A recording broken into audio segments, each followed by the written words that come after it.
दोस्तों JIB में 2025 exam अब दूर नहीं। मैं समझता हूँ कि आप इसके अच्छे से प्रिपरेशन करना चाहते हैं, लेकिन टाइम और बाकी चैलेंजेस के वजह से सही से इसकी प्रिपरेशन नहीं हो पा रही है। यही ध्यान में रखकर हम लाए हैं IND-IFS के ये मैराथन सेशंस, जिसमें अगले 1-1.5 घंटे में most important topics of IND-IFS को हम कवर करेंगे through the most expected question जो इस बार एग्जाम में आ सकते हैं। मेरा लक्ष्य यही है कि आप इस बार इन मोस्ट एक्सपेक्टेड क्वेश्चंस को प्रैक्टिस करके, मोस्ट इम्पॉर्टेंट टॉपिक्स को प्रैक्टिस करके जैब क्वालिफाइड का टैग हासिल कर पाए। तो stay tune till the end. यहाँ पर हम इस सेशन में मॉड्यूल डी के मोस्ट एक्सपेक्टेड क्वेश्चंस को डिस्कस करने वाले हैं and through this most important topics को कवर करने वाले हैं। This is part 1। इसका एक और पार्ट आएगा because module D is really large. आगे बढ़ने से पहले लेट मी टेल यू, अगर आप JIB एग्जाम के अच्छे से प्रिपरेशन करना चाहते हैं तो you should have a very good idea of the previous year questions, most important topics and most important MCQs, जिसका बढ़िया PDF डॉक्यूमेंट हमने बनाया है जो आप डाउनलोड कर सकते हैं by clicking the link given in the description. So let us quickly begin. This is the first question. Module D का ये जो मैराथन है काफी ज्यादा इंपॉर्टेंट होने वाला है आपके लिए, बिकॉज यहां पर हम मोस्ट एक्सपेक्टेड का भी मोस्ट एक्सपेक्टेड क्वेश्चंस देखने वाले हैं, because module D is having high weightage in most of the papers. ठीक है, मोस्ट टाइम्स जो एग्जाम हुआ है मॉड्यूल डी का वेटेज काफी हाई है। अब यहाँ पे सबसे पहला question, the prudential limit for payment banks for transacting as part of call and notice money market is dash of the capital funds on a daily average basis in a reporting fortnight. ठीक है, तो prudential limit for payment banks with respect to call notice and term money. तो call notice and term money इसको easily समझना है तो these are just like loans being taken. ठीक है, टाइम पीरियड अलग अलग है, 1 दिन के लिए लेंगे तो कॉल, अगर 2 से 14 दिन के लिए लेंगे तो नोटिस, एंड बाकी 364 डेज तक लेंगे तो it will be term money. ठीक है, तो ये सारे मनी मार्केट के इंस्ट्रूमेंट्स है, that is well less than 1 year का इनका टेनोर है, तो लोन्स लिए जा रहे हैं इन द मनी मार्केट, लेना देना यही। तो if the SBI calls Axis bank and take some loan for 1 day, तो वो कॉल मनी के थ्रू लेते हैं। अब जो पेमेंट बैंक्स हैं and other scheduled commercial banks है, स्मॉल फाइनेंस बैंक्स है, इन सभी के लिए लिमिट्स दिए हुए हैं कि कितना तक वो बोरो कर सकते हैं, बिकॉज एक्सेसिवली बोरो करके अपने ऊपर बर्डन डालने का कोई मतलब नहीं बनता, that is why there are limits. ठीक है, तो इसमें पूछा गया कि पेमेंट बैंक्स का लिमिट क्या है। तो पेमेंट बैंक्स के लिए 100% ऑफ द कैपिटल फंड्स की, इससे पहले उन्होंने कितना बोरो किया है on a daily average basis reporting fortnight, यानी कि इससे पहले जो भी रिपोर्टिंग फोर्टनाइट है, एवरी फ्राइडे को रिपोर्टिंग, मोस्ट फ्राइडेज को रिपोर्टिंग होती है बाय द बैंक्स। तो पेमेंट बैंक ने कौन से फ्राइडे को रिपोर्टिंग किया है, उसके पहले के 2 वीक्स और उसमें डेली कितना कितना बोरो किया हुआ है, उसका एवरेज निकालकर जितना बन रहा है उसका 100% can be borrowed along with that 125% of capital funds on any given day। ठीक है, तो ये दोनों का जो भी हाईएस्ट लोएस्ट वैल्यू है उतना बोरो कर सकते हैं, इस तरीके से कहा जाता है। तो -% of daily on a daily average basis in reporting fortnight is 100%, A should be the right answer. ठीक है, ये पूरा लिस्ट आपको दे दिया गया है, यू कैन गो थ्रू। यहाँ पर payment and regional rural banks के लिए 100% एंड 125% इस तरीके से है। यहाँ पर कॉल एंड नोटिस मनी के लिए for scheduled commercial bank, small finance bank के लिए ये है, टर्म मनी के लिए इंटरनल बोर्ड डिसाइड करेगा। कोऑपरेटिव बैंक्स के लिए 2% ऑफ एग्रीगेट डिपॉजिट, जितना भी deposit at the end of the previous financial year जितना रहा है वो देखा जाता है, उसका 2% they can borrow. Primary dealers 225% of net owned fund call and notice money के लिए end of previous financial year daily average basis पर नेट ओन फंड देखा जाता है प्रीवियस फाइनेंशियल ईयर के रिपोर्टिंग फोर्टनाइट के जो 2 वीक्स है उसमें। अब term money borrowing 225% of net owned fund eight the end of previous financial year, ये होता है। Which among the following is और करेक्ट, यहाँ पे पूछा जा रहा है। Repo transaction can happen only between RBI and the banks. Second is seller promises to repurchase in a repo transaction. Commercial papers are eligible securities for repo transaction. Repo is a repurchase agreement entered into between eligible counterparties for borrowing and lending of funds on a collateralized basis. तो repo transaction के बारे में हमें पता है, RBI and mostly banks के बीच होता है। बैंक्स लोन लेते हैं RBI से एंड अपने पास जो सिक्योरिटी है वो RBI को देते हैं। गवर्नमेंट सिक्योरिटी हो या फिर कॉर्पोरेट बॉन्ड्स कुछ भी है तो वो भी दे सकते हैं in the form of security, but खुद के सिक्योरिटीज या ग्रुप कंपनीज के सिक्योरिटीज को कोलेटरल में नहीं रख सकते, that is a general rule, we know it. तो यहाँ पर जब बैंक ये पैसा लौटाता है अलॉन्ग विद द इंटरेस्ट, तो वो rate of interest is a repurchase rate और द रेपो रेट। ठीक है, तो ये जो सिक्योरिटीज है आरबीआई कोलेटरल वापस कर देता है। Obviously this is called a repurchase, वापस से सिक्योरिटीज परचेज किए जा रहे हैं। ओनली आरबीआई एंड बैंक्स के बीच होता है, that is a wrong statement, because bank के बीच भी होता है।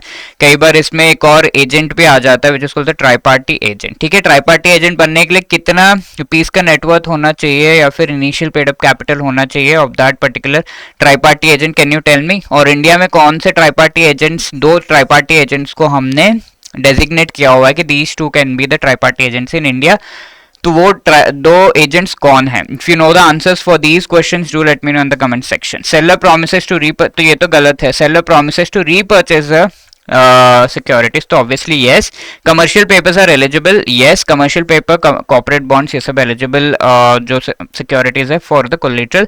Repo repurchase agreement entered into between eligible counterparties for borrowing and lending, तो इसमें आंसर है eligible counterparties, it is not restricted to RBI and banks, तो first वाला obviously गलत है।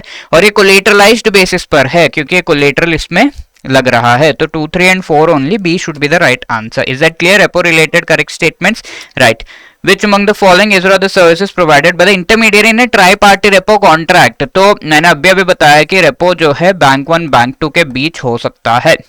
ऐसे केस में तीन मेन कंफ्यूजन होती हैं इन बैंक्स के बीच की, क्या कोलेटरल में लिया जाए, कोलेटरल सिलेक्शन, क्योंकि काफी सारा ऑप्शन है। सेकंड है इसके पेमेंट एंड सेटलमेंट किस तरीके से होगा, कैसे आप ये सिक्योरिटी जो है ट्रांसफर करोगे, कैसे उसका पेमेंट होगा। तीसरी चीज है यहाँ पे देखा जाता है कि जो भी सिक्योरिटी है वो ट्रांसफर हो रहा है तो उनका कस्टडी एंड मैनेजमेंट करना डिफिकल्ट होता है, तो ये तीन चीजें एक्चुअली इश्यूज होते हैं, तो दैट इज वे एक थर्ड पार्टी को लिया जाता है which is called the tri party agent. India में इफ यू सी 25 करोड़ तक का आपको जो है इनिशियल पेड अप कैपिटल चाहिए होगा to become a tri party agent, and India में scheduled commercial banks along with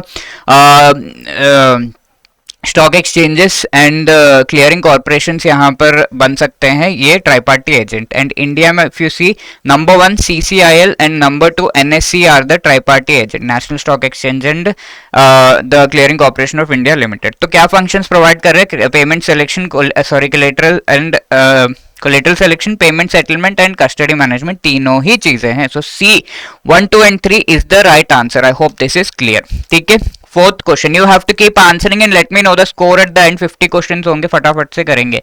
टेनोर्स of term repo conducted by RBI are between, term repo RBI जो कंडक्ट करता है, ऑब्वियसली हमने रेपो का सुना, repo is for 1 day transaction.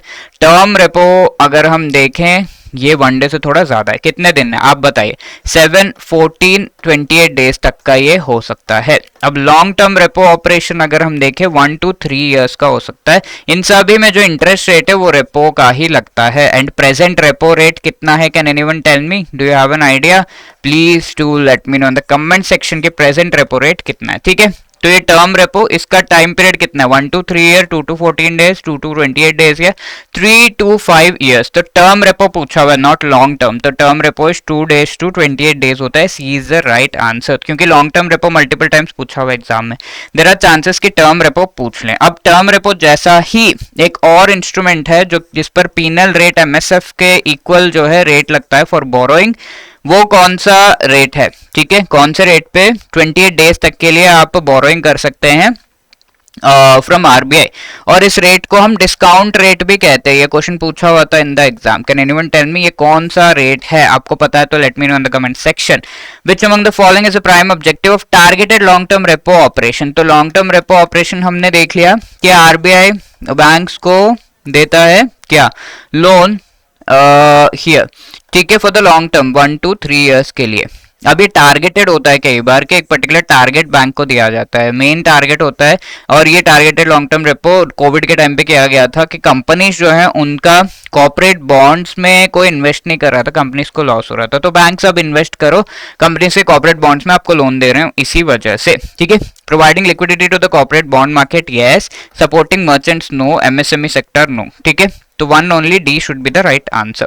Is that clear? Prime objective ये ही था। Which among the following instruments secondary market में trade किए जाते हैं? अब ये सेकेंडरी मार्केट कौन सा है? प्राइमरी मार्केट नाम से ही पता चल रहा है, ये मेनली आया था विथ रेस्पेक्ट टू कि जो आरबीआई है वो गवर्नमेंट ऑफ इंडिया के जो शेयर्स हैं, सॉरी बॉन्ड्स हैं, उनको लॉन्च करता है into the open market. Launch करते ही इमीडिएटली जो लोग खरीद ले रहे, like SBI as a primary dealer here, ठीक है, डेजिग्नेट करना होता है प्राइमरी डीलर को, SBI as a primary dealer. तो प्राइमरी डीलर यहाँ पर जाकर इमीडिएटली बाय कर देते हैं ये बॉन्ड्स को, तो they are called the primary market makers या प्राइमरी डीलर्स। अब ये क्या करेंगे, आगे बाकी इन्वेस्टर्स को देंगे, ठीक है, एस एम जो भी इन्वेस्टर्स है उनको देंगे। अब ये आगे इस तरीके से, तो this is called the primary market, this is called the secondary market. Investor और इन्वेस्टर बीच का सेकेंडरी मार्केट है। और मेन जो एंटिटी इशू कर रहा है, in this case RBI and ये इनके बीच का जो मार्केट है that is the primary market. अब सेकेंडरी मार्केट में क्या क्या मिलता है, सब कुछ ही मिलता है, equity shares, rights issue, bonus share, सब कुछ। इक्विटी शेयर्स क्या होते हैं, नॉर्मली आपने शेयर खरीदा, जिसका भी खरीदा है वो कंपनी प्रॉफिट हुआ तो आपको प्रॉफिट मिला, लॉस हुआ तो लॉस, कुछ नहीं हुआ तो आपको कुछ नहीं मिला, ऐसा। राइट्स इश्यू इज जो कंपनी है वो ऑलरेडी शेयर होल्डर्स 1 2 3 इन्होंने जितना भी प्रपोर्शन में शेयर्स लिया हुआ उतना प्रपोर्शन में एक्स्ट्रा शेयर्स उनको देता है, उनके राइट्स बढ़ाता है, that is rights issue. Bonus shares है free of cost shares given to the people already shareholders या पीपल ऑफ द कंपनी, खुशी खुशी में, ठीक है, क्योंकि प्रॉफिट हुआ है हमें, तो बोनस शेयर। तो ये सारे आपको देखने को मिलते हैं in the secondary market because that is investor और इन्वेस्टर के बीच का मार्केट, ठीक है। I hope this thing is very clear. And if you no कि प्राइमरी डीलर्स जो होते हैं ये कितने टाइप्स के होते हैं, you can let me know in the comment section. 2 type के एक्चुअली होते हैं, एंड वो क्या होते हैं, if you know you can let me know in the comment section, ठीक है। Now apart from this, this is the right answer. Consider that a person has bot shares of Reliance on 23rd December 2022. What is the date of settlement? Generally T+1 date of settlement होता है। T shares खरीदे आपने, order किया on the trading day, let's say on 1st Jan, तो next day पे ही ये settle होने लगता है, ठीक है, सेटल हो जाता है। सेटलमेंट का मतलब है आपका ऑर्डर रीच हुआ एंड आपको आपके डीमैट अकाउंट में वो शेयर्स आके आपका पैसा वहां रीच हो गया, ठीक है। तो this is called payment and demat account में वो शेयर्स ट्रांसफर, तो बाय नेक्स्ट डे हो जाता है, कंसिडरिंग, क्योंकि यहाँ पे कोई और स्पेशल कंडीशन नहीं दिया, कंसिडरिंग कि next day is a working day 24 December, B should be the right answer here, ठीक है। State development loans generally issued by auction, तो गवर्नमेंट बॉन्ड्स का आपको पूरा सेटअप पता होना चाहिए। गवर्नमेंट बॉन्ड्स जो सेंट्रल गवर्नमेंट इशू करता है शॉर्ट टर्म के लिए, लेस देन 1 ईयर के लिए, they are called treasury bills. Treasury bills के कितने टेनोर्स हैं, प्लीज रिकॉल करिए, 3, ठीक है, 91 डेज, 182 डेज एंड 364 डेज। ये बार बार एग्जाम में आता है, दिस इज शॉर्ट टर्म। अब लॉन्ग टर्म के लिए अगर गवर्नमेंट इशू कर रहा है उससे हम गवर्नमेंट सिक्योरिटी जीसेक कहते हैं। अब ये गवर्नमेंट बॉन्ड्स में स्टेट गवर्नमेंट भी आ जाता है, ठीक है, तो सेंट्रल गवर्नमेंट हो गया। स्टेट गवर्नमेंट जो इशू करता है for the long term only, these are called state development loans. यहाँ पर आपको एवरी 6 मंथ्स में इंटरेस्ट कूपन रेट मिलता है।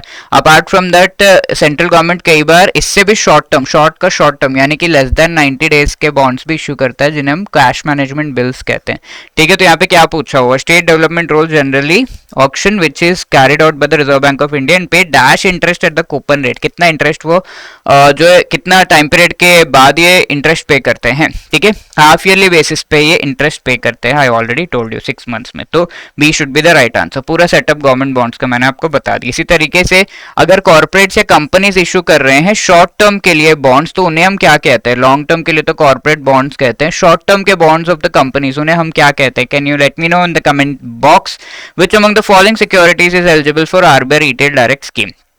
तो ये क्या है, 2021 में स्कीम आई थी। इससे पहले जो इंडिविजुअल्स है आपके और मेरे जैसे, जनरली जो कम इन्वेस्टमेंट करते हैं उन्हें अलाउ नहीं किया जाता था कि डायरेक्टली गवर्नमेंट बॉन्ड्स वो खरीद लें, बट अब अलाउ किया जाने लगा है। हमें एक्सेस मिल गया है एनडीएस ओएम प्लेटफॉर्म का, OM platform, negotiated dealing system auto matching platform, जिस पर आपको गवर्नमेंट बॉन्ड्स का लेन देन देखने को मिलता है। पहले हमें एक्सेस नहीं था, अब आरबीआई रिटेल डायरेक्ट स्कीम के बाद हमें भी एक्सेस मिल गया, हम भी बाय सेल कर सकते हैं। बट जो नॉन कॉम्पिटिटिव बेसिस पे इशू किए जाते हैं, यानी कि ऑक्शन नहीं, डायरेक्ट प्राइस बताया जाता है बॉन्ड्स का, तो उन बॉन्ड्स में लिमिट है, 5% तक ही इंडिविजुअल्स को अलॉटमेंट होता है। कॉम्पिटिटिव बेसिस यानी कि जहाँ पे ऑक्शन है उसमें तो कोई लिमिट नहीं है, ठीक है। तो यहाँ पूछा जा रहा है आरबीआई रिटेल डायरेक्ट स्कीम जहां पर रिटेल इन्वेस्टर्स को अलाउ किया जा रहा है to participate to buy this bonds, तो कौन से बॉन्ड्स खरीद सकते हैं?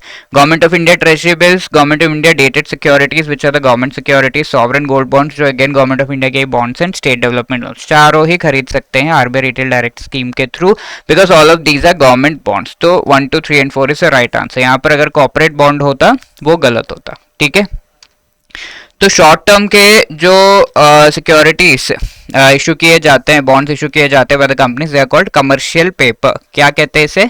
Commercial paper. ठीक है, तो इसका 7 days to 1 year तक का जो है टर्नओवर होता है, ये minimum turnover 7 days। Bond A with a maturity of 10 years and coupon rate of 10%। तो एक बॉन्ड ए है, मैच्योरिटी 10 years का है, कूपन रेट 10% है, लेट्स से 100 रुपीज इसका पार वैल्यू है। More sensitive than bond B of maturity of 10 years and coupon rate 15%। ठीक है, तो ये बॉन्ड थ्योरम पे बेस्ड क्वेश्चन है। ये बॉन्ड बी है जिसपे क्या दिया हुआ है 15% है एंड अगेन 10 years का टाइम पीरियड। तो टाइम पीरियड मैच्योरिटी दोनों का सेम है but the coupon rate is different. तो जहां पर भी ऐसा है तो we know by the bond theorems, there are 4 bond theorems. पहला बॉन्ड थ्योरम ये है कि जो भी बॉन्ड्स होंगे उन पे जो इंटरेस्ट जो बॉन्ड प्राइस होगा, यहाँ पर 100 रुपीज का बॉन्ड 90 में भी मिल सकता है, तो बॉन्ड प्राइस होगा वो इनवर्सली प्रोपोर्शनल होता है टू द कूपन रेट, यानी कि इंटरेस्ट रेट जो है इन पे जितना भी रहेगा। अब ये दोनों बॉन्ड में से आप कौन सा खरीदना चाहोगे? जनरली तो बी खरीदना चाहोगे। यहाँ पर क्या हुआ, इंटरेस्ट रेट इंक्रीज हो गया, तो हम इसको अट्रैक्टिव कैसे बना सकते हैं? इसका बॉन्ड प्राइस 100 है पार वैल्यू बट आप 90 में खरीद सकते हैं, तो बॉन्ड प्राइस कम करके 50 कर देंगे, तो आपको प्रॉफिट 50 हो रहा है, यहाँ पे सिर्फ 10 हो रहा है, तो ये भी अट्रैक्टिव हो गया। जब भी इंटरेस्ट रेट कम होता है bond price reduce, interest rate increase होता है बॉन्ड प्राइस रिड्यूस होता है, इनवर्स प्रोपोर्शनैलिटी है। सेकेंड बॉन्ड थ्योरम, इसके जब भी हमें प्राइस डिक्रीज करना है तो हम जल्दी नहीं करते बट प्राइस इंक्रीज करने में हम बहुत उतावले होते हैं। थर्ड बॉन्ड थ्योरम, इसकी जब मैच्योरिटी दोनों का सेम है, सॉरी जो भी बॉन्ड से दो कूपन रेट सेम है, तो मैच्योरिटी जिसका भी ज्यादा time period, let's say 10 years का एक बॉन्ड है, 20 years का, तो 20 years वाला ज्यादा सेंसिटिव होगा क्योंकि ज्यादा टाइम है मार्केट में, तो बार बार उसका बॉन्ड प्राइस आपको चेंज करना रहता है। एंड द फोर्थ थिंग, इसकी सेम मैच्योरिटी टाइम है लाइक इसमें दिया हुआ है, तो जिसका भी कूपन रेट कम होगा, ऑब्वियसली आप देख सकते हैं 10% वाला ज्यादा सेंसिटिव है, इसका बॉन्ड प्राइस बार बार चेंज करो ज्यादा धक्के खाएगा क्योंकि इस पर मिल जो प्रॉफिट रहा है वो कम है। ठीक है, तो यहाँ पर कहा जा रहा है कि bond B of maturity 10 years, coupon rate 15% is more sensitive, sorry bond A with this is more sensitive than bond B. तो एब्सोल्युटली करेक्ट, जिसका जो कूपन रेट कम रहेगा वो ज्यादा सेंसिटिव है। तो obviously the given statement is correct only under certain circumstances, all circumstances, in all the circumstances this statement is correct, that is why B should be the right answer. देखिए थोड़ा सा twist करके question पूछा हुआ है, exam में ये आ सकता है। Now another question, 2 bonds are having a coupon rate 10%, 2 bonds है ए एंड बी, दोनों का कूपन रेट 10% ही है, एंड ए का जो टाइम पीरियड है मैच्योरिटी 10 years का है, बी का 20 years का है, तो which of the following is correct? Bond A is more sensitive, B is more sensitive, both bonds have same sensitivity, तो सेंसिटिव कौन सा रहेगा? जिसका भी टाइम पीरियड ज्यादा रहेगा that will be more sensitive, तो bond B would be more sensitive. जितना टाइम पीरियड, जितना ज्यादा समय तक वो मार्केट में है तो द सेंसिटिविटी इज हायर। ठीक है, which among the following is the alternate reference rate suggested by USA to be used by various central banks in substitution of LIBOR? ठीक है, तो नेशनली अगर हम देखें सारे इंटरेस्ट रेट्स हमारे रेपो बेस्ड हैं, बट इंटरनेशनली अगर आप देखो तो सारे इंटरेस्ट रेट्स लिबोर बेस्ड होते थे, London interbank offered rate, but इसमें देखा गया कि मैनिपुलेशन है, तो we went for alternate reference rates. कई सारे कंट्रीज ने सजेस्ट किए, लाइक यूएसए ने सजेस्ट किया SOFR, एंड यूके ने सजेस्ट किया सोनिया, एंड स्विट्जरलैंड ने सजेस्ट किया सैरॉन। ठीक है, एंड हमारे जापान ने सजेस्ट किया टोनार, इस तरीके से रेट्स है। तो ये सारे रेट्स जो है डिफरेंट डिफरेंट कंट्री ने सजेस्ट किया कि लिबोर के बदले आप यूज कर सकते हैं, so they are all called the alternate reference rates. तो यूएसए ने क्या सजेस्ट किया? SOFR, SONIA suggested by UK, ESTR suggested by European Union, Sophia कोई इंटरेस्ट रेट नहीं है, कोई हीरोइन का नाम हो सकता है। ठीक है, तो यूएसए इज SOFR, एंड ये सिक्योर्ड है, यस। ओवरनाइट 1 डे के लिए बैंक्स नॉन बैंक्स यूज कर सकते हैं। यूके में सोनिया कोई सिक्योर्ड नहीं है। सिक्योर्ड मतलब इसके पीछे कोई बैकिंग या फिर इसको संभालने के लिए कोई स्पेशल मैकेनिज्म तो नहीं। ओवरनाइट 1 डे के लिए banks and non banks use कर सकते हैं। ईएसटीआर ये सिक्योर्ड नहीं है, ओवरनाइट है, banks and non banks use कर सकते हैं। सैरोन ये जो है सिक्योर्ड है, ओवरनाइट एंड ओनली बैंक्स के लिए। टोनार सजेस्टेड बाय जापान, तो ये सजेस्ट किसने किया है ये याद रखिएगा। ईएसटीआर याद रहेगा। स्विट्जरलैंड सैरोन, जापान का कैपिटल टोक्यो, टोनार याद रहेगा। USA SOFR, UK SONIA, SONIA UK गई, ऐसे याद रख सकते हैं। ये सिक्योर्ड नहीं है, ओवरनाइट है, banks and non banks use कर सकते हैं। ठीक है, which among the following alternate reference rate से सिक्योर्ड यहाँ पे पूछा जा रहा है, इनमें से कौन सा सिक्योर है। तो टोनार, सोनिया, सोनार एंड ईएसटीआर, तो इन सब में से इफ वी सी द सोनार जो है ये सिक्योर्ड है। ना सोनिया, ना ईएसटीआर, ना टोनार, ये इनमें से कोई भी सिक्योर्ड नहीं है। तो सोनार जो कि स्विट्जरलैंड के द्वारा, SARON sorry, it should be SARON not SONAR, सैरोन।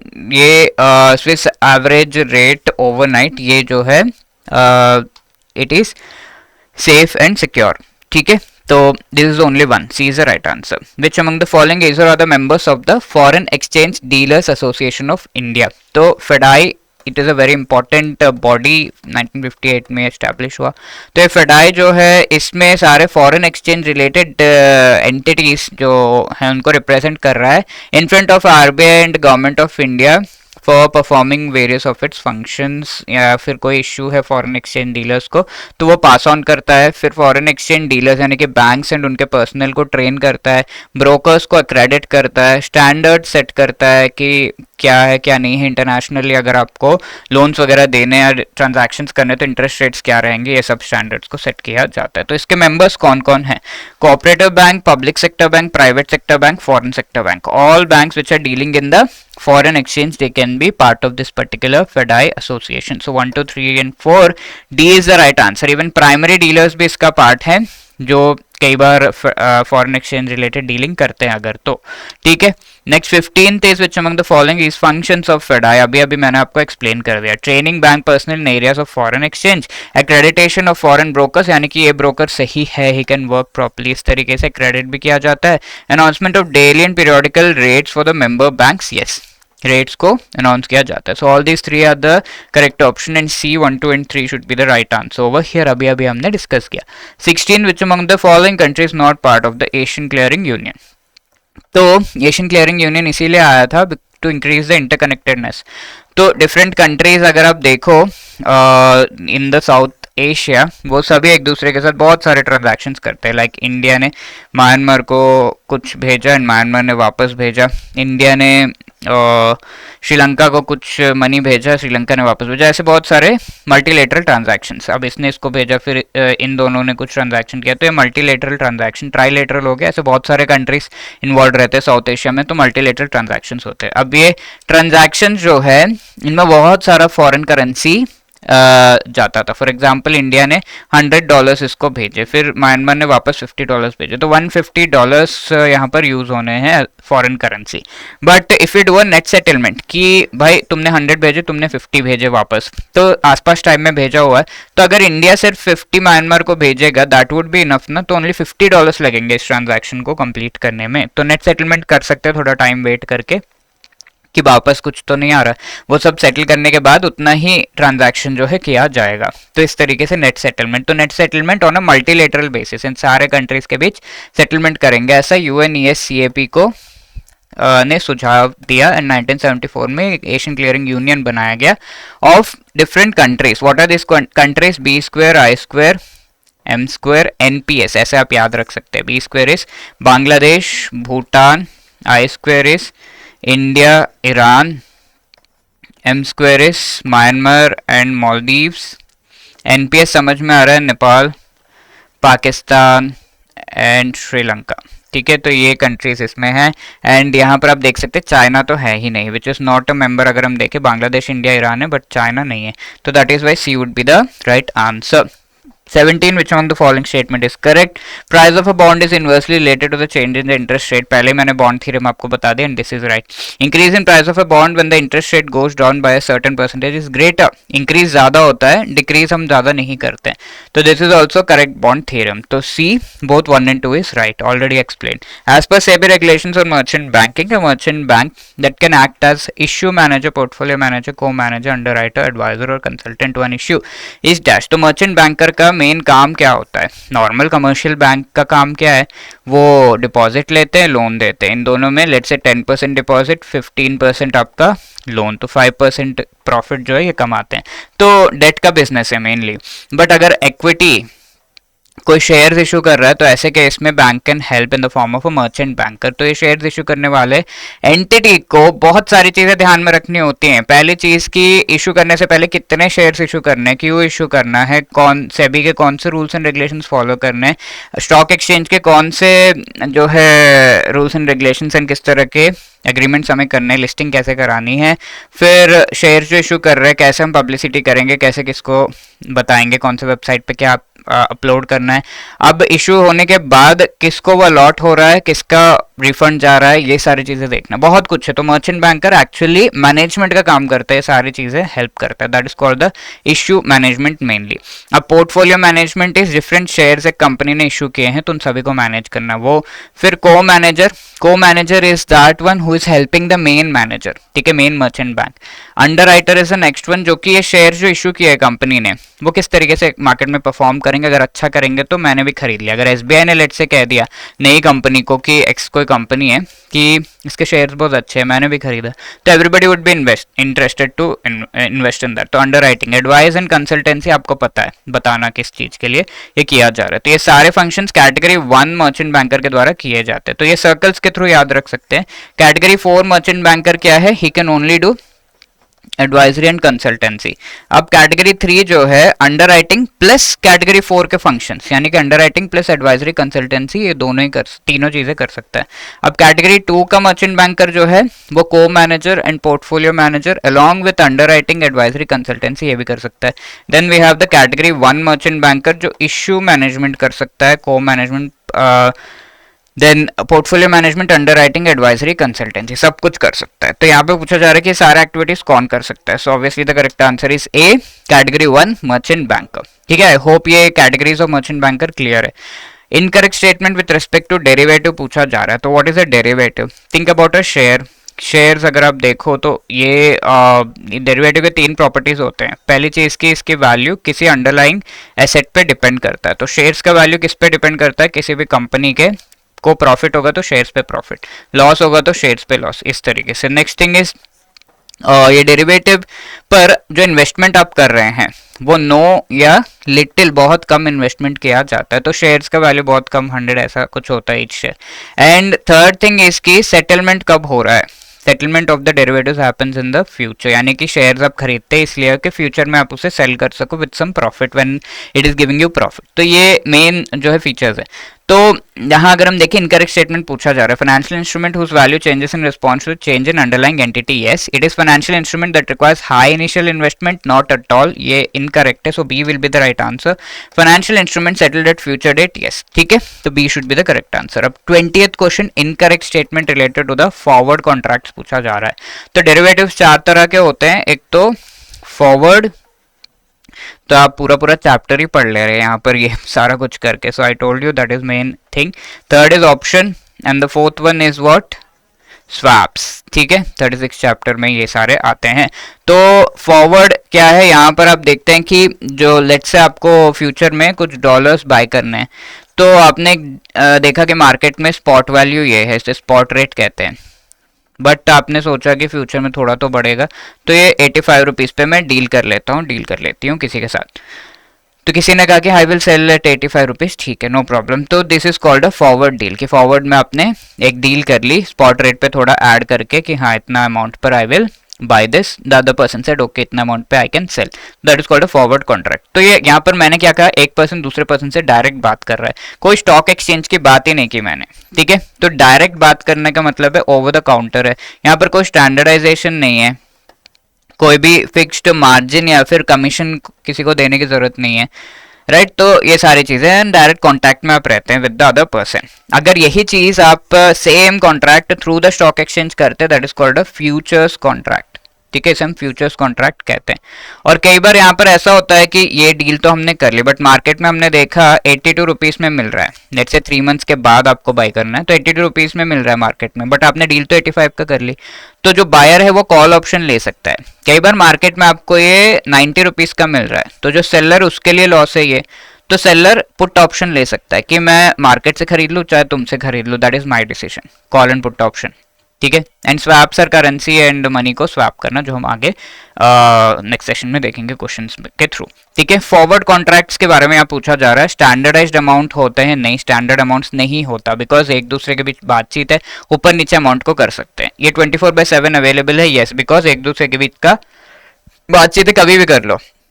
Over the counter है, यस। डायरेक्ट कॉन्टैक्ट में होते हैं, यस। ये तीनों चीजें मैंने आपको बताएं। तो स्टैंडर्ड अमाउंट्स नहीं है, so A should be incorrect statement. सारे डिफरेंसेस जो मैंने बताए हैं यहाँ पर आपको दिख जा रहे हैं। ठीक है। And there is fixed maturity also. ठीक है, जो स्टॉक एक्सचेंज पे सब कुछ फिक्स्ड रहेगा, but futures that is wise fixed. Forward में कुछ भी फिक्स्ड नहीं रहेगा, ऊपर नीचे किया जा सकता है। यहाँ पर फैक्टरिंग का पूछा जा रहा है, इंटरनेशनल फैक्टरिंग में where import factor comes into picture only when there is a default. ठीक है। फैक्टरिंग में होता क्या है, एक सेलर है, एक बायर है, ये सेलर ने बायर को गुड्स सेंड किए और बायर को एक बिल थमाया कि भाई इतना 100 रुपीज का बिल है, पे करो। तो बायर ने कहा I can not pay immediately, तो सेलर ये बिल ले गया to a bank. This bank acts like a factor and कुछ सर्विसेज प्रोवाइड करता है। पहला तो प्री पेमेंट, इमीडिएटली 100 रुपीज के ऊपर ये फैक्टर जो है सम 80-85 रुपीज सेलर को पे कर देगा, प्री पेमेंट के सर्विसेज। देन सेल्स मैनेज करता है for the particular seller, credit provide करता है, लोन वगैरह चाहिए तो वो। And the fourth function is collection, finally जो मनी का है फ्रॉम द बायर वो कलेक्ट करता है directly, that is called a factor. ठीक है। और 80 to 85 प्री फाइनेंस भी मिल रहा है, लेटर ऑन बाकी पैसे भी। तो इस तरीके से, तो कई बार ये इंटरनेशनल होता है फैक्टरिंग का सिस्टम। तो लेट्स से एक्सपोर्टर इंडिया में है, इंपोर्टर कहीं और है, उसने ऑर्डर प्लेस किया, इसने गुड्स सेंड किए, तो यहाँ पर कोऑर्डिनेट करना डिफिकल्ट होता है। तो मोस्टली 2 फैक्टर होता है, import factor and export factor, 2 banks यहाँ पर इन्वॉल्व होते हैं। ठीक है। तो ऐसे केस में यहाँ पर एक और तरीका है जहाँ पर लेट्स से एक ही फैक्टर के थ्रू सारा बिजनेस चल रहा है और एक्सपोर्ट फैक्टर के थ्रू चल रहा है पूरा का पूरा। इंपोर्टर जो है इसके साथ बात करता है, सेम थिंग हैपेंस, इसको फाइनल पेमेंट करता है, फिर ये इसको पेमेंट करता है, ये सारी चीजें चल रही है। तो ऐसे केस में ठीक है, इंपोर्ट फैक्टर भी प्रेजेंट है, लेकिन सारे ट्रांजैक्शन एक्सपोर्ट फैक्टर के थ्रू चल रहे हैं। But till let's say importer ने डिफॉल्ट कर दिया, सही टाइम पे पेमेंट नहीं किया, फाइनल पेमेंट जो एक्सपोर्ट फैक्टर को करनी थी, तब इसे उठाया जाता है, उठो जागो Kumbhakarna, please go and take the money, take the money from the importer. तो he will wake up and the import factor is invoked and he will be accessing the money from the importer, वहां से वो money लेगा। तो इसे हम single factor system कहते हैं। तो 2 फैक्टर वाला बताया तो डबल फैक्टर। कई बार ऐसा होता है कि ये इंपोर्ट फैक्टर नहीं है, खाली ये है, तो डायरेक्ट एक्सपोर्ट फैक्टर सिस्टम। अगर एक्सपोर्टर के साथ फैक्टर नहीं है, खाली इंपोर्टर के साथ है, तो that is called the direct import factor system, कोई ट्रिपल फैक्टर नहीं होता। तो A is the right answer over here. ठीक है, जहां पर इंपोर्ट फैक्टर्स होता रहता है, only if the default happens by the importer then import factor is invoked. Now next is TREADS initiative के में कौन कौन से पार्टिसिपेंट्स जो है एंटिटीज पार्टिसिपेट कर सकते हैं पूछा जाए। तो TREADS है क्या, ट्रेड रिसीवेबल डिस्काउंटिंग सिस्टम। ठीक है, ट्रेड रिसीवेबल्स। अब ट्रेड रिसीवेबल्स का मतलब क्या है, उसको डिस्काउंट कैसे किया जा रहा है देखते हैं। तो trade receivable is like MSME ने कुछ गुड्स दिए हैं टू द गवर्नमेंट डिपार्टमेंट्स, तो जनरली गवर्नमेंट डिपार्टमेंट प्रोक्योर करते हैं, या फिर टू द कॉर्पोरेट बायर्स। ठीक है, सम अदर कंपनीज होते हैं वो भी ये प्रोक्योर या फिर इसे बाय कर सकते हैं। ऐसे केस में कई बार ये होता है गुड्स तो सेंड कर दिया बट पैसे सही टाइम पे पेमेंट नहीं हुआ। तो सेम थिंग है बायर सेलर वाला। तो ये सेलर है, बायर इमीडिएटली पेमेंट नहीं कर रहा, तो एमएसएमई अपना जो भी 100 रुपीज का बिल है वो ट्रेड्स प्लेटफॉर्म पे अपलोड कर देता है।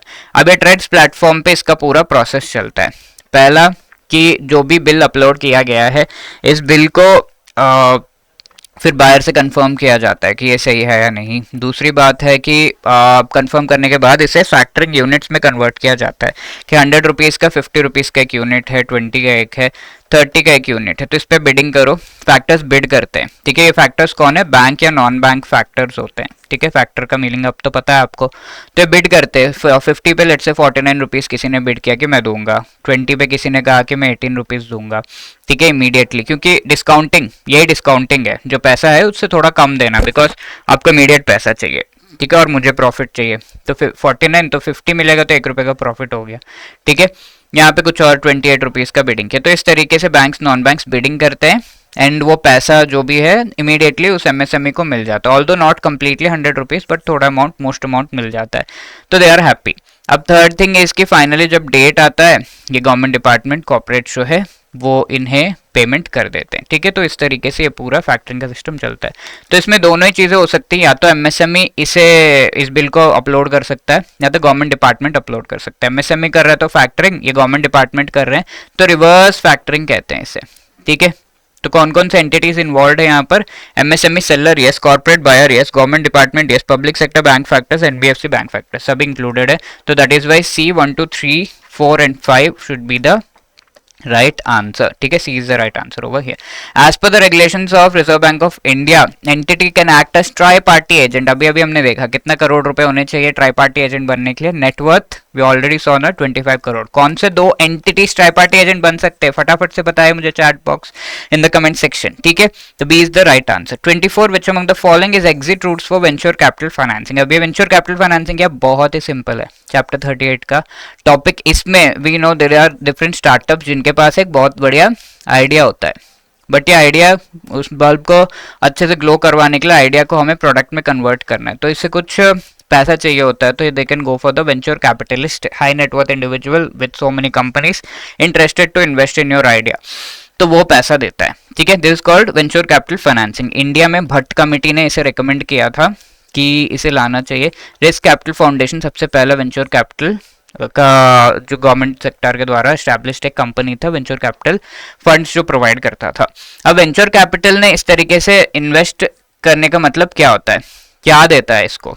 एक दो तरीके से हेल्प कर सकता है, एक तो लोन प्रोवाइड कर सकता है, डायरेक्ट पैसा दिया फिर बाद में इंटरेस्ट के साथ वापस। दूसरा इक्विटी में इन्वेस्ट किया, एक थोड़ी सी स्टार्टअप कंपनी डेवलप हो गई है, इवन दो लिस्टेड नहीं है, यानी कि आईपीओ इश्यू नहीं किया अभी तक, अनलिस्टेड होना चाहिए, बट शेयर्स इशू कर सकता है, सेबी अलाउस। तो ये शेयर्स इशू करके सारे शेयर्स वेंचर कैपिटलिस्ट को दे देता है।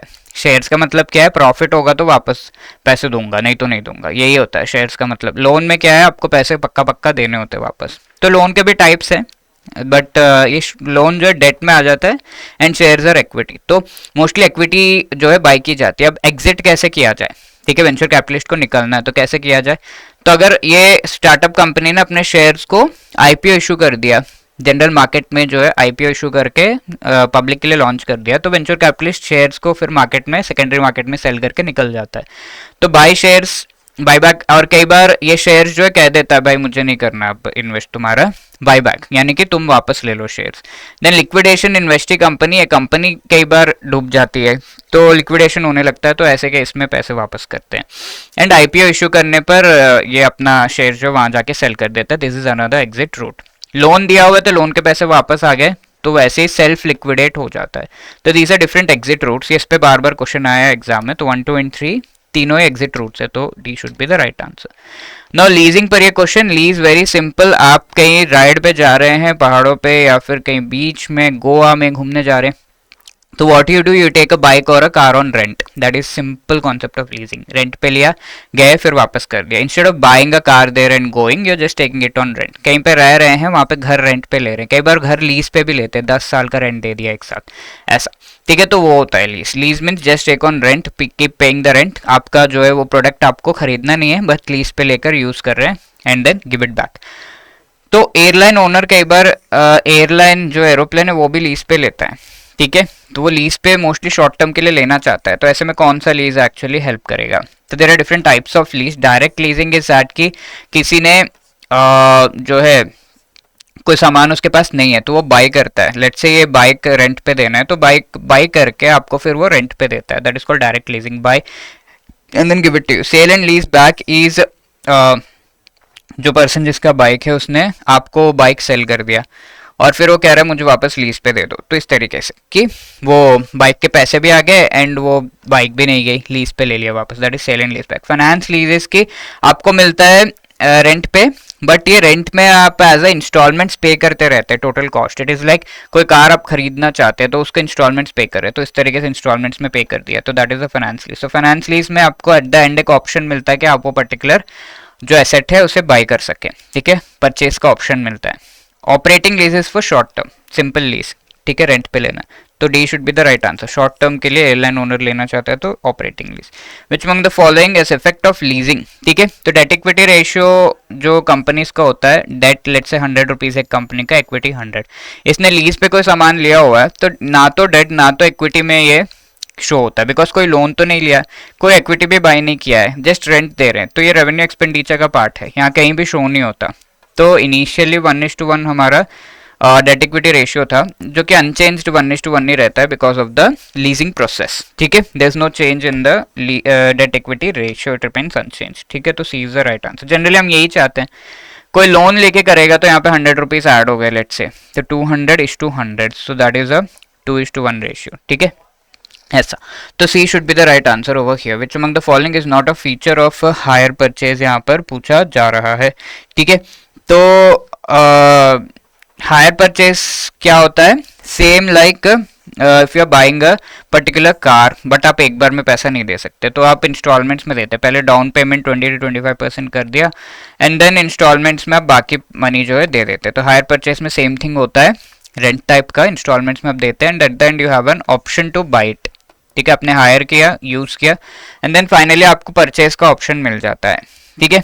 तो हायर परचेज में दो पार्टीज होते हैं, एक हायर वेंडर जो ये सेल कर रहा है, जिसका एक्चुअली वो पर्टिकुलर थिंग है, लाइक आप एक शोरूम में गए तो वो हायर वेंडर है, वो आपको कार दे रहा है। हाँ, आप हायर परचेजर हो, दो कार खरीद रहा है, ठीक है। अब हायर वेंडर ने आपके नाम पे इंस्टॉलमेंट स्टार्ट कर दिया। Hire vendor does not become the owner of the asset even after paying the last instalment. Hire purchase, तो लास्ट इंस्टॉलमेंट पे करने के बाद आपके पास ऑप्शन है, आप उसका ओनर बन जाते हैं, ठीक है। तो ये तो गलत स्टेटमेंट है। Only the interest element included, तो यार हायर परचेज करने के लिए आप जो यहाँ पे रेंट दे रहे हैं या इंस्टॉलमेंट दे रहे हैं per month, that is just the part of the total cost of that car. Let's say 1000 rupees का कार है, 10 मंथ्स के लिए आप रेंट दे रहे हैं जो हायर परचेज का, तो 100 रुपीज ईच मंथ देंगे आप, प्लस 10 रुपीज इसका इंटरेस्ट कॉस्ट। तो ये एसेट कॉस्ट जो आप दे रहे हैं ये आपका कैपिटल एक्सपेंडिचर है, because you are buying the car. 10 rupees interest cost जो है ये आपका रेवेन्यू एक्सपेंडिचर है, ठीक है। तो यहाँ पूछा जा रहा है only interest element included in hire purchase instalments are nature of revenue expenditure. Yes, hire purchaser can not claim, hire purchaser जो है वो ओनर बनता जाता है तो वो डेप्रिसिएशन के लिए क्लेम कर सकता है, तो ये चीज भी गलत है। हायर जो भी ओनर होता है वो डेप्रिसिएशन क्लेम कर सकता है, तो ये ओनर बन जा रहा है। आपको एक बार कार इंस्टॉलमेंट दे दिया, आप ओनर बन गए, ठीक है। एट द एंड आपको उसके पेपर्स भी मिल जाते हैं, तो you are the owner now and depreciation आप इमीडिएटली क्लेम कर सकते हैं फर्स्ट इंस्टॉलमेंट के बाद, ठीक है। तो इसका जो डेप्रिसिएशन है, आपने मेंटेनेंस पे जो कॉस्ट लगाया है वो इनकम टैक्स में क्लेम किया जा सकता है, तो क्लेम कर सकते हैं। Can claim interest payment from the taxable income, ठीक है। हायर परचेजर जो है वो इस पर जो लोन वगैरह दे रहा है इंटरेस्ट पेमेंट, उसको भी टैक्सेबल इनकम से क्लेम कर सकता है, तो दिस वन इज करेक्ट। तो what are the correct statements, right. तो 2 and 4 are correct, not a feature as is 1 and 3 incorrect पूछा हुआ है, तो 1 and 3 B should be the right answer, ठीक है। पूरा लिस्ट इन चीजों को आपको यहाँ पे दे दिया गया है। लीज एंड हायर परचेज का डिफरेंस एग्जाम में आ जाता है। लीज एक कमर्शियल कॉन्ट्रैक्ट है जहां पर right to use the equipment in return for rent मिलता है। Hire purchase type of instalment है जहां पर हायर परचेजर गुड्स को हायर पे लेता है एंड देन इंस्टॉलमेंट देता रहता है, interest and principal amount, and finally you get an option to purchase. और लीज में ओनली फाइनेंस लीज में आपको एट द एंड ऑप्शन मिलता है परचेज का, ऑल अदर लीज में कोई ऑप्शन नहीं है। हायर परचेज में लास्ट इंस्टॉलमेंट देने के बाद आप उसे परचेज कर सकते हैं। Nature of payments, lease rentals जो है सारा का सारा रेवेन्यू एक्सपेंडिचर। यहाँ पर आप जो पर्टिकुलर प्रोडक्ट है एसेट उसे बाय नहीं कर रहे, बट हायर परचेज में आप फाइनली बाय करने का ऑप्शन है। डेप्रिसिएशन लेसर जो कि ओनर एक्चुअली है वो क्लेम कर सकता है। यहाँ पर हायर परचेजर जिसके पास ये एसेट आ जाता है after giving the first instalment, वो डेप्रिसिएशन क्लेम करता है।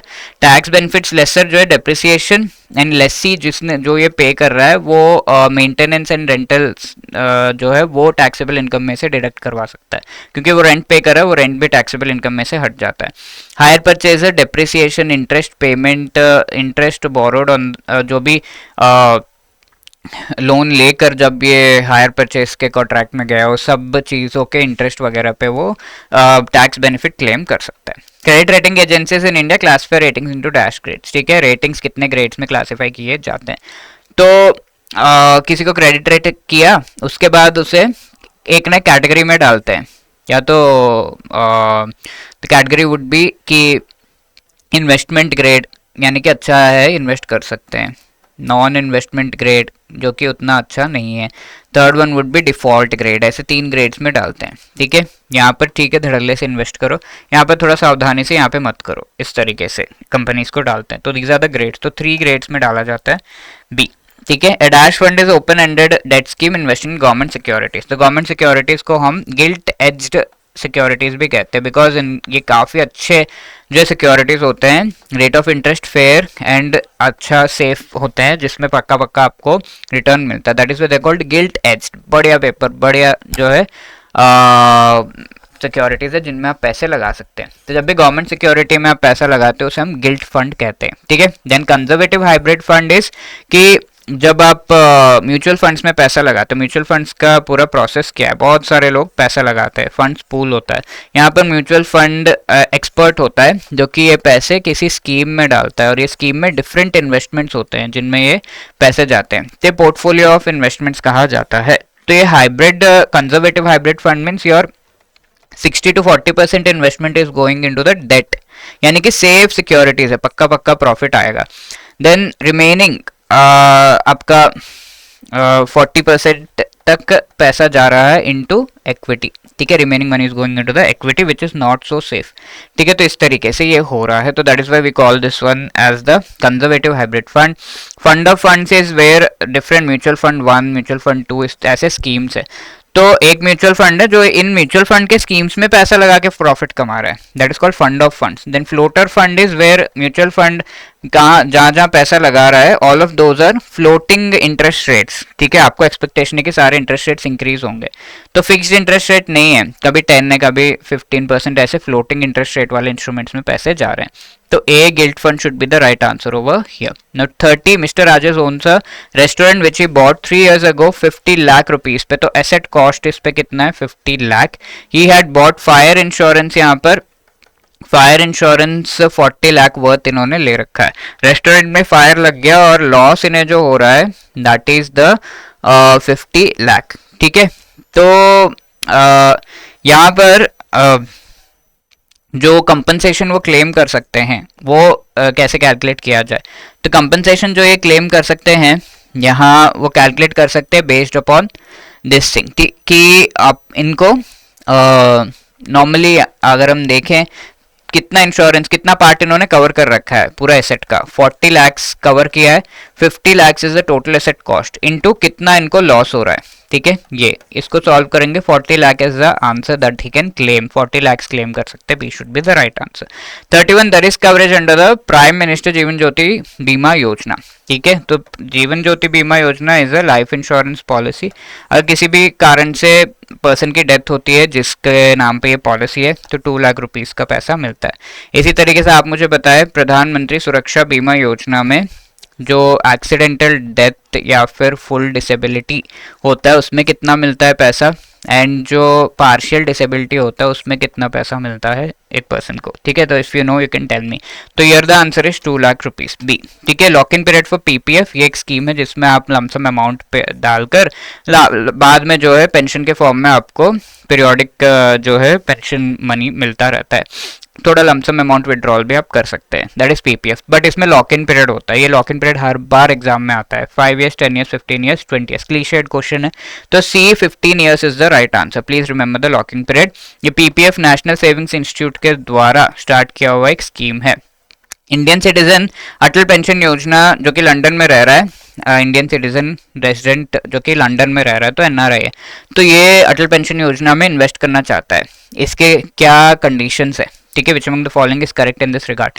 ही can join if his age is greater than 40 years. No, 40 years तक के 18 to 40 आपका जो है एज है for joining into the Atal pension योजना।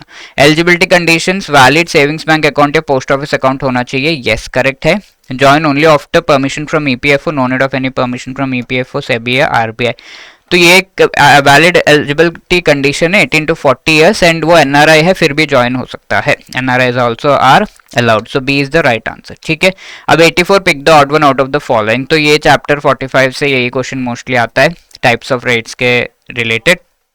यहाँ पे देखिए, residential REIT, health care REIT, office REIT. REIT is the real estate investment trust. तो real estate is mostly with respect to residential, office या फिर कोई और एरिया, ऐसा हेल्थ केयर के बिल्डिंग्स वगैरह, but not any industry. Industry जो InvIT में आ जाएगा, इंफ्रास्ट्रक्चर इन्वेस्टमेंट ट्रस्ट में आ जाएगा। तो not industrial rate is a wrong type of rate that is given over here, remaining all are correct. तो रेट होता क्या है, बहुत सारे लोग अगर रियल एस्टेट में इन्वेस्ट करना चाहते हैं तो pooling of funds just like mutual funds होता है। तो इसमें रेट का एक स्पॉन्सर होता है, एक जो है ट्रस्टी होता है, एंड उनके नीचे मैनेजर्स होते हैं। तो वो आपके फंड्स को डिफरेंट रियल एस्टेट प्रॉपर्टीज में लगाते हैं, एंड उनसे जो प्रॉफिट हो रहा है वो आपको पास ऑन करते हैं पीरियोडिकली। तो दैट इज द रेट, ठीक है। रेट का मिनिमम यूनिट साइज कितना मिनिमम आपको इन्वेस्ट करना होता है रेट में, एंड इनविट में कितना मिनिमम आपको इन्वेस्ट करना होता है? Can you tell me, give me the answer in the comment box. Present MSF कितना है, जब भी आप ये सेशन देख रहे हो उस टाइम का present marginal standing facility rate जरूर देख लीजिएगा। So how can you see this MSF rate, let me just show you. आप देख सकते हैं फ्रॉम द आरबीआई वेबसाइट, ठीक है। आरबीआई के वेबसाइट से आप ये चीज देख सकते हैं। यहाँ पर देखिए, यहाँ जाकर what time you are watching this session, उस टाइम पे पॉलिसी रेट्स में जाइए। पॉलिसी रेपो जो भी है वो एसटीएफ हो गया, एमएसएफ का रेट यहाँ पर है which is equal to the bank rate and fix reverse repo rate. Even reserve ratios like CRR and SLR भी आप यहाँ से देख सकते हैं। Please see that and then only go for exam, because ये क्वेश्चन एग्जाम में आता है। Present MSF rate is 6.25%, so A should be the right answer. Repo rate is 6%, ठीक है। अब next one is which among the following is correct relationship between gross domestic product and NDP and depreciation, ठीक है। अगर किसी भी gross investment को आपको कन्वर्ट करना है इनटू नेट इन्वेस्टमेंट, ठीक है, तो टोटल इन्वेस्टमेंट है ये, बट इसमें से हमने जो मेंटेनेंस वगैरह के लिए खर्चा किया वो सब्ट्रैक्ट कर देंगे तो नेट इन्वेस्टमेंट आ जाएगा। सो depreciation is the cost which represents the maintenance. तो इसी तरीके से किसी भी जी को एन में कन्वर्ट करना है इन दिस इनकम कैलकुलेशन, तो सब्ट्रैक्ट द डेप्रिसिएशन, ठीक है। तो यहाँ पे जीडीपी से एनडीपी लेकर आना है, तो NDP is equal to GDP minus depreciation, so A should be the right answer. Clear है ये चीज? Same thing will be for net national product. अगर आपको कैलकुलेट करना है from the gross national product, तो what should you subtract here, can you tell me? Same way. Now capital structure of regional rural banks पे question है। तो regional rural banks एक इनका जो कैपिटल है वो स्पॉन्सर किया जाता है by the central government, by the state government and the sponsor bank. Let's say SBI ने स्पॉन्सर किया है ये रीजनल रूरल बैंक को, तो SBI will be paying 35% of the amount, whereas state government 15%, जिस भी स्टेट में regional rural bank establish हो रहा है, and remaining will be paid by the central government 50%। Out of the capital, 50% by central government, 15 by state and 35 by sponsor bank. So this is the right answer, ठीक है। बाकी ऊपर नीचे combination है, so A should be the correct answer. 38 payment bank related यहाँ पे पूछा जा रहा है। तो payment bank is one of the differentiated bank. This differentiated banks का रिकमेंडेशन किसने दिया है? These are like more banks that we are establishing. तो more banks का recommendation किसने दिया है?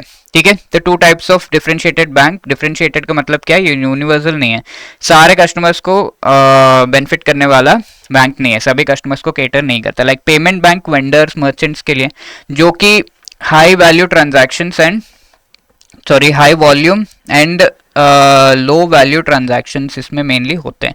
स्मॉल फाइनेंस बैंक जो है ये एक्चुअली इनके 50% से ज़्यादा लोन पोर्टफोलियो 25 लाख से कम अमाउंट का होना चाहिए, तो that is the small finance bank, ठीक है। तो payment banks and small finance bank से differentiated bank, they are recommended by which committee? Can anyone tell me? Comment box आपका है, प्लीज टेल मी। तो पेमेंट बैंक में क्या है? ओनली 2 लाख तक का आप डिपॉजिट कर सकते हैं, that too mostly in the time deposits, ठीक है। तो payment bank can accept deposit 3 lakh per customer, which is wrong. Correct statement पूछा हुआ है, सर्कल कर लीजिए। और ये पेमेंट बैंक कोई लोन नहीं दे सकते, सो क्रेडिट कार्ड इश्यू नहीं कर सकते, डेबिट कार्ड खाली इशू कर सकते हैं। पेमेंट बैंक्स के जो भी इन्वेस्टमेंट है उनका 75% should go into government securities etcetera, and बाकी 25% जो पैसा इनके पास डिपॉजिट में आ रहा है that should go into other banks के एफडीज वगैरह में जाना चाहिए, ठीक है। तो इस तरीके से तो money received deposit can be invest in government securities eligible for inclusion in the SLR. Yes, payment bank को भी एसएलआर जो है मेंटेन करना है, तो गवर्नमेंट सिक्योरिटी में जो भी इन्वेस्ट किया वो एसएलआर के काउंटिंग में आ जाएगा। Yes, they are permitted to issue debit card but not credit card. Yes, ठीक है, दे कैन नॉट लैंड। ये तीनों स्टेटमेंट्स करेक्ट है, 2, 3 and 4, B should be the right answer. Clear है ना। बैंकिंग रेगुलेशन एक्ट के कौन से सेक्शन में आपको देखने को मिलता है कि RBI licensing related? Section 20, 21, 22, 24 direct question है, तो the answer here is section 20। तो अब section 24 of banking regulation act में क्या है? Can you tell me? Yes, statutory liquidity ratio which is one of the reserves that the bank maintains with itself. इसमें क्या क्या आ जाता है? कैश, गोल्ड, गवर्नमेंट सिक्योरिटी, 3 चीजें मेंटेन की जाती है। अब आप लोग मुझे बताएं कि सीआरआर आरबीआई एक्ट के कौन से सेक्शन में आपको इससे रिलेटेड प्रोविजन देखने को मिलता है? Late me know in the comment section. Which among the following is the maximum period for notice money? ये हमने ऑलरेडी कर रखा है, ठीक है। नोटिस मनी 2 to 14 डेज है, so the answer for this is 14 days, C. Duration for treasury bill जो नहीं है, ट्रेजरी बिल के 3 ड्यूरेशन मैंने आपको ऑलरेडी बता दिया, 91 days, 182 days and the third one is what? ठीक है, 91, 182, 364 है, बट 271 डेज नहीं है, तो डी एक ड्यूरेशन नहीं है। 42, यस, ये एक different kind of question where एक लोन लिया जा रहा है बट फ्यूचर में, ठीक है, लोन फ्यूचर में लिया जाएगा। लेट्स से ये लोन लेने से रिलेटेड आपने आज डिसाइड किया, but you want this loan 3 months, क्या दिया हुआ है? For a period of 6 months, 3 months from now, 3 months from now you want this loan, and time period इसका कितना है? 6 months का टाइम पीरियड है जिसके लिए ये लोन दिया जा रहा है, and you are taking a loan of 10 lakh rupees, ठीक है। तो ये फॉरवर्ड रेट एग्रीमेंट जो है ये किस तरीके का ये पूछा जा रहा है, राइट। तो यहाँ पर जब भी आप इसको रिप्रेजेंट करोगे, there is a standard representation. FRA किस टाइप का है? 3 बाय टोटल ड्यूरेशन आपको देखना है इसमें कितना है, 3 + 6 9, ठीक है, 3 by 9 एफआरए है ये, तो 3 by 9 FRA, D should be the right answer. अब 43, the exclusive section of the income tax act which provides tax benefits for life insurance, कौन सा सेक्शन है? देखिए, इनकम टैक्स एक्ट का जो टैक्स बेनिफिट्स प्रोवाइड करता है लाइफ इंश्योरेंस रिलेटेड, ठीक है। तो कौन सा सेक्शन यहाँ पर? ये बहुत ही सिंपल सा है। तो इनकम टैक्स एक्ट में 2 मेन सेक्शन है इंश्योरेंस रिलेटेड, जो एग्जम्पशंस एंड डिडक्शंस प्रोवाइड करते हैं। तो लाइफ इंश्योरेंस का जो है LC, ठीक है, 80C में आपको देखने को मिलता है, and health insurance related you see in the section 80D of IT act, ठीक है, HD ऐसे आप याद रख सकते हैं, LC, ठीक है। तो 80C, D should be the right answer.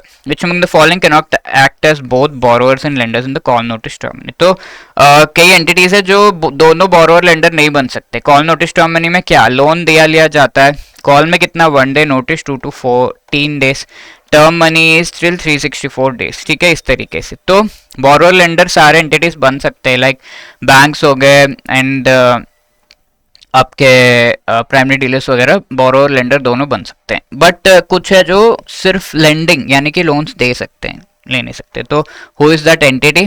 Primary dealer दोनों बन सकते हैं। Regional rural bank, small finance bank related हमने जो है लिमिट्स देखे थे। तो यहाँ पर अगर हम देखें, regional rural bank can not become, cooperative bank related limits देखे थे। रीजनल रूरल बैंक का हमने वो लिस्ट में नाम नहीं देखा था, that is why regional rural bank can not become a both borrower and lender. Even non banking financial companies भी नहीं बन सकते दोनों, ठीक है, they are restricted to do this. Minimum credit rating for companies अगर वो कमर्शियल पेपर इशू करना चाहते हैं। कमर्शियल पेपर क्या है? शॉर्ट टर्म के लिए बॉन्ड्स जो इशू किए जाते हैं, by whom? By the corporates या कंपनीज। अगर कमर्शियल पेपर इशू करने के लिए मिनिमम क्रेडिट रेटिंग कितना रिक्वायर्ड होता है? तो कमर्शियल पेपर इशू करना यहाँ पर minimum credit rate, because companies का भी कुछ बैकिंग होना चाहिए ना कि ये सही है या नहीं। एटलीस्ट 4 करोड़ का नेटवर्थ चेक किया जाता है उनके पास है या नहीं। फिर इशू करने के लिए at least A3 minimum credit rating है। सो ये जो कंपनीज उन्हें A1, A2, A3, B, C ऐसे जो है क्रेडिट रेटिंग प्रोवाइड किया जाता है। मिनिमम A3 होना चाहिए, A1, A2 है तो बहुत बढ़िया, but minimum A3 credit rating आपकी होनी चाहिए तो issue this commercial paper. So C is the right answer.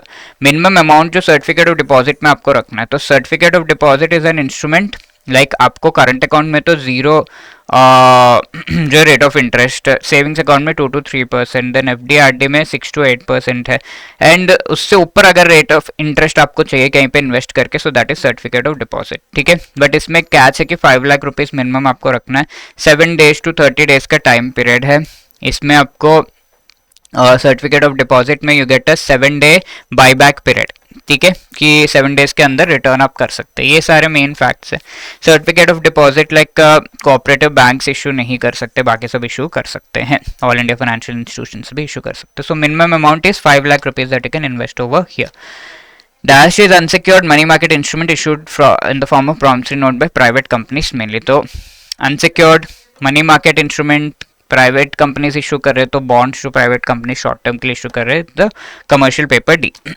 48 individuals can participate in non competitive basis. Retail investors जो है वो कितना परसेंटेज तक उन्हें अलॉटमेंट होता है on non competitive basis when they participate in the buying and selling, buying of the bonds issued by the government. ठीक है, ट्रेजरी बिल्स उनके एलोकेशन कितना परसेंट तक होता है। तो we have seen this answer already, पहले मैंने आपको बता दिया D 5% is the right answer. Which among the following is RBI core banking solution. Core banking solution है the most important banking activities जो आरबीआई कैरी आउट करता है, वो इस पर्टिकुलर जो प्लेटफॉर्म है उसके थ्रू करता है। तो just try to answer it, pause the video and try to answer. तो e Kuber is the right answer. E finance नाम दाम नहीं, तो e Kuber is the right answer. ठीक है, and the last question of this session, which among the following is enforcement authority of foreign exchange management act. ठीक है, तो foreign exchange management act में अगर कोई फॉरेन एक्सचेंज रिलेटेड गलत transaction आप करते हैं तो एनफोर्समेंट डायरेक्टरेट आपको एक पेनल्टी रिलेटेड नोटिस भेजेगा एंड एडजुडिकेटिंग अथॉरिटी आपको जनरल नोटिस भेजता है। तो इनके जो डिसीजन इससे आप एग्री नहीं करते तो you can go to special director appeals, इसको जाकर आप अपील कर सकते हैं।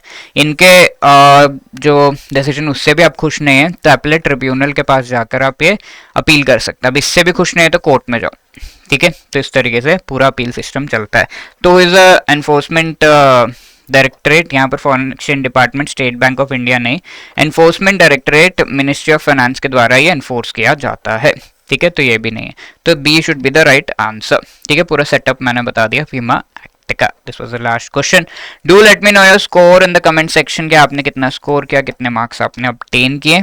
This is your homework question. Venture capital investments किस टाइप के अपॉर्चुनिटीज है? High risk, low return, low risk, high return, low risk, low return, high risk, high return. Please do let me know the answer in the comment section. Let's see who gives the right answer and wishing you all the best. Apart from that, अगर आप JIB exam के अच्छे से preparation करना चाहते हैं and in one go आप इसे क्लियर करना चाहते हैं, लास्ट मिनट में क्या करना है समझ में नहीं आ रहा है, बहुत कुछ बचा है पढ़ने के लिए, तो you can go for the super crash course. Just give us 12 days even before the exam का जो टाइम है उस टाइम पे भी we have a crash course launching. तो उसमें भी आप जो एनरोल करके आराम से 12 days each day at least 5 hours आपको देने पड़ेंगे, morning evening, apart from your bank का जो टाइम है।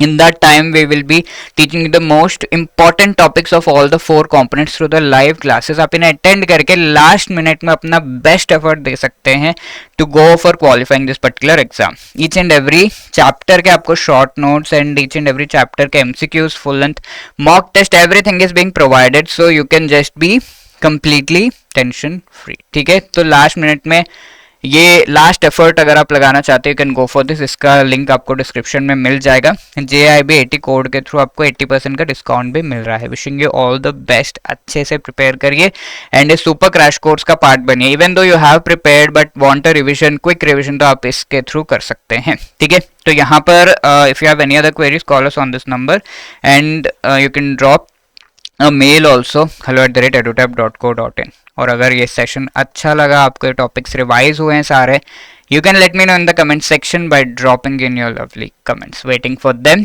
and if you think there is any suggestion for improvement, you can let us know in the comment section। wishing you all the best, thank you so much।